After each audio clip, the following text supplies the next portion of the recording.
মালয়েশিয়ায় একটি নির্মাণ ক্রেন উল্টে একজন প্রবাসী বাংলাদেশি শ্রমিক মারা গেছেন। 6 ফেব্রুয়ারি রাতে এই দুর্ঘটনা ঘটে রাজধানী কুয়ালালামপুরের জালান পেরাক এলাকায়। মৃত বাংলাদেশি যুবক বয়স 32 বছর একটি বিপণী প্রতিষ্ঠানের সংলগ্ন সাইনবোর্ডের মেরামতের কাজে নিয়োজিত ছিলেন। ক্রেনটি তিনি রিমোট কন্ট্রোল ব্যবহার করে পরিচালনা করছিলেন। সেই সময়ে ক্রেনটি ফুটপাথের ঢালু কিনারায় আঘাত করলে ভারসাম্য হারিয়ে উল্টে যায় এবং তাকে চাপা দেয়। ক্রেন উল্টে যাওয়ার পর সেটি পাশেই থাকা দুটি গাড়িকেও আঘাত করে, তবে দুই গাড়ির যাত্রীরা প্রাণে বেঁচে গেছেন। স্থানীয় পুলিশ জানিয়েছে, প্রাথমিকভাবে ঘটনায় কোনো ভুল হয়েছিল বলে মনে হচ্ছে। ক্রেনটি ফুটপাথে ধাক্কা খেয়ে ভারসাম্য হারিয়ে ফেলেছিল। পুলিশ কন্ট্রাক্টর সংস্থা, মালিকানার দলিল ও কাজের অনুমতি যাচাই করছে। পাশাপাশি সিসিটিভি ফুটেজ সংগ্রহ করে তা তদন্তে ব্যবহার করা হচ্ছে।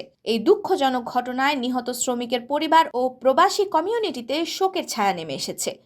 মালয়েশিয়া প্রবাসী বাংলাদেশিদের মধ্যে নিরাপদ কর্মস্থল ও কাজের শর্ত সম্পর্কে বারবার বলা হলেও আবারও একটি প্রাণহানির ঘটনা সামনে এসেছে, যা প্রবাসীদের জন্য সতর্কবার্তাও বয়ে এনেছে।